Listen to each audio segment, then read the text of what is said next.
ಚಿಂದಿ ಉಡಾಯಿಸೋ ಖಾರ ಬಣ್ಣ ರುಚಿಯನ್ನು ನೀಡುತ್ತದೆ. ಮೆಣಸಿನ ಪುಡಿ ಚಿಂದಿ ಉಡಾಯಿಸೋ ಖಾರ ಬಣ್ಣ ರುಚಿ. ಇನ್ನು ಪರಿಶಿಷ್ಟ ಜಾತಿಗಳ ಒಳ ಮೀಸಲಾತಿ ಹಂಚಿಕೆಗೆ ವಿಶೇಷ ಸಂಪುಟ ಅಸ್ತು ಅಂತ ಹೇಳಿದೆ. ಸಂಪುಟ ಸಭೆಯಲ್ಲಿ ಅಸ್ತು ಅಂತ ಹೇಳಲಾಗಿದೆ. 3 ಗುಂಪುಗಳಾಗಿ ವರ್ಗೀಕರಿಸಿ 17% ಮೀಸಲಾತಿಯನ್ನು ಹಂಚಿಕೆ ಮಾಡಿದೆ. ಯಾವ್ಯಾವ ಜಾತಿಗಳಿಗೆ ಎಷ್ಟೆಷ್ಟು ಮೀಸಲಾತಿ ಸಿಕ್ಕಿದೆ ಬನ್ನಿ ರಿಪೋರ್ಟ್ ನೋಡೋಣ.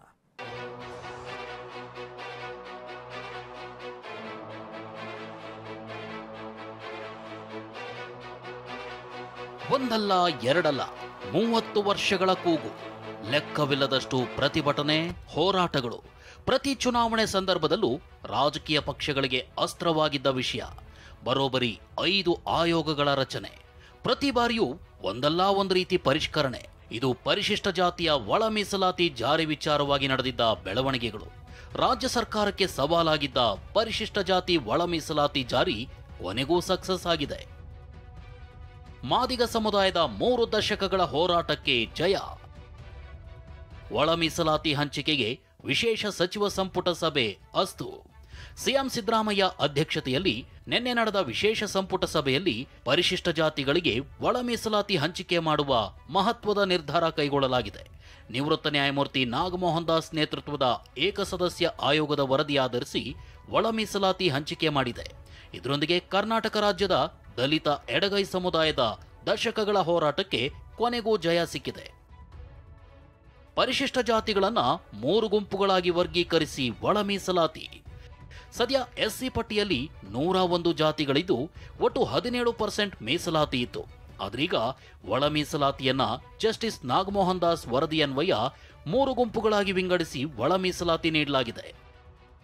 ಎಡಗೈ ಸಮುದಾಯಕ್ಕೆ 6% ಮೀಸಲಾತಿ ಹಂಚಿಕೆ ಮಾಡಲಾಗಿದ್ದು, ಇದರಲ್ಲಿ ಮಾದಿಗ ಸೇರಿ 18 ಜಾತಿಗಳು ಬರಲಿವೆ.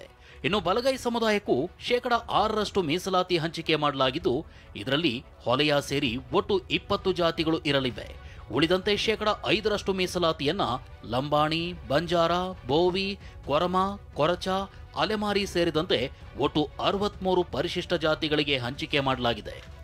ಸಂಪುಟ ಸಭೆ ಬಳಿಕ ಮಾತನಾಡಿದ ಕಾನೂನು ಮತ್ತು ಸಂಸದೀಯ ಸಚಿವ ಎಚ್.ಕೆ. ಪಾಟೀಲ್, ಈ ತೀರ್ಮಾನವನ್ನು ಬಹಿರಂಗಪಡಿಸಲು ಸಾಧ್ಯವಿಲ್ಲ. ವಿಧಾನಮಂಡಲದಲ್ಲಿ ಮುಖ್ಯಮಂತ್ರಿ ಇದನ್ನ ವಿವರವಾಗಿ ತಿಳಿಸಲಿದ್ದಾರೆ ಅಂದ್ರು. ಮಾನ್ಯ ಪರಮೇಶ್ವರರು ಸಂತೋಷಿದ್ದಾರೆ, ಮಾನ್ಯ ತಂಗಡಿಗೆ ಅವರು ಸಂತೋಷಿದ್ದಾರೆ, ನಾವೆಲ್ಲರೂ ಸಂತೋಷಿದ್ದಾರೆ, ಮಾನ್ಯ ತಿಮ್ಮಾಪುರ ಅವರು ಸಂತೋಷಿದ್ದಾರೆ, ಎಲ್ಲರೂ ಸಂತೋಷಿದ್ದಾರೆ. ನಾಳೆ ಡೀಟೇಲ್ ಸ್ಟೇಟ್ಮೆಂಟ್ ಅನ್ನ ಮಾನ್ಯ ಮುಖ್ಯಮಂತ್ರಿಗಳು ಸದನದಲ್ಲಿ ಮಾಡ್ತಾರೆ. ನಮಸ್ಕಾರ. ಹಿಂದುಳಿದ ವರ್ಗಗಳ ಕಲ್ಯಾಣ ಸಚಿವ ಶಿವರಾಜ್ ತಂಗಡಗಿ ಒಳ ಮೀಸಲಾತಿ ಹಂಚಿಕೆಗೆ ಒಮ್ಮತದ ನಿರ್ಧಾರ ಕೈಗೊಳ್ಳಲಾಗಿದೆ ಅಂತಂದ್ರು. ನಾವೆಲ್ಲರೂ ಸೇರಿ 101 ಮಾಡ್ತಾ ಇದ್ವಿ. ಈಗ ಅದರೊಳಗೆ ಎಲ್ಲರಿಗೂ ತೃಪ್ತಿ ಕೊಡೋ ರೀತಿಯೊಳಗೆ ಒಳ್ಳೆ ನಿರ್ಧಾರ ಆಗಿದೆ. ಸಿಎಂಗೆ ಹಾರ ಹಾಕಿ ಎಡಗೈ ನಾಯಕರ ಸಂಭ್ರಮಾಚರಣೆ. ಒಳ ಮೀಸಲಾತಿಗೆ ಒಪ್ಪಿಗೆ ಸೂಚಿಸಿದ್ದಕ್ಕೆ ಆಂಜನೇಯ ನೇತೃತ್ವದಲ್ಲಿ ಎಡಗೈ ಸಮುದಾಯದ ನಾಯಕರು ಸಂಭ್ರಮಾಚರಣೆ ಮಾಡಿದ್ರು. ಸಿಎಂ ಸಿದ್ದರಾಮಯ್ಯಗೆ ಬೃಹತ್ ಹೂವಿನ ಹಾರ ಹಾಕಿ ಸಿಹಿ ಹಂಚಿ ಸಂತೋಷ ವ್ಯಕ್ತಪಡಿಸಿದ್ರು. 30 ವರ್ಷಗಳ ಸುದೀರ್ಘ ಹೋರಾಟಕ್ಕೆ ಜಯ ಸಿಕ್ಕಿದೆ. ಸದಾಶಿವ ಆಯೋಗವೂ ಕೂಡ 6% ಮೀಸಲಾತಿಗೆ ಶಿಫಾರಸು ಮಾಡಿತು. ಸರ್ಕಾರದ ಈ ನಿರ್ಧಾರಕ್ಕೆ ನಾವು ಅಭಿನಂದನೆ ಸಲ್ಲಿಸ್ತೀವಿ ಅಂತ ಎಚ್ ಆಂಜನೇಯ ಹೇಳಿದ್ರು. 30-35 ವರ್ಷಗಳಿಂದ ಹೋರಾಟ ಮಾಡಿದ ಫಲದಿಂದ 6 ಮಾದಿಗ ಸಮುದಾಯಕ್ಕೆ ಲಭಿಸಿದೆ. ನಮಗೆ 7 ಆಗಬೇಕಾಗಿತ್ತು, 6 ಆಗಿದೆ. ಅದರಲ್ಲೇ ನಾವು ತೃಪ್ತಿ ಪಡ್ಕೊತೀವಿ. ಏನೂ ಸಿಗದೇ ಇರೋ ಜನಾಂಗಕ್ಕೆ ಇವತ್ತು 6 ಆದರೂ ಒಳ ಮೀಸಲಾತಿ ಲಭಿಸ್ತಲ್ಲ ಅಂತಕ್ಕಂಥ ಸಂತೋಷ ನಮಗೆ ಆಗ್ತಾ ಇದೆ. ಒಳ ಮೀಸಲಾತಿ ವಿರುದ್ಧ ಅಲೆಮಾರಿ, ಬೋವಿ, ಲಂಬಾಣಿ ಸಮುದಾಯ ಸಿಟ್ಟು. ಇನ್ನೊಂದೆಡೆ ಒಳ ಮೀಸಲಾತಿ ಜಾರಿ ಅಲೆಮಾರಿ, ಬೋವಿ, ಲಂಬಾಣಿ ಸಮುದಾಯದ ಆಕ್ರೋಶಕ್ಕೆ ಕಾರಣವಾಗಿದೆ.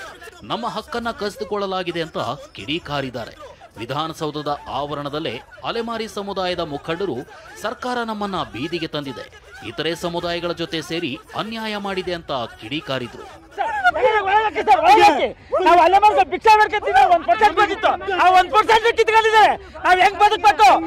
ಒಟ್ಟಾರೆ ಎಡಗೈ ಜೊತೆ ಬಲಗೈ ಸಮುದಾಯಕ್ಕೆ 6% ಮೀಸಲಾತಿ ಕಲ್ಪಿಸಿ ಸರ್ಕಾರ ಎಚ್ಚರಿಕೆಯ ಹೆಜ್ಜೆ ಇಟ್ಟಿದೆ.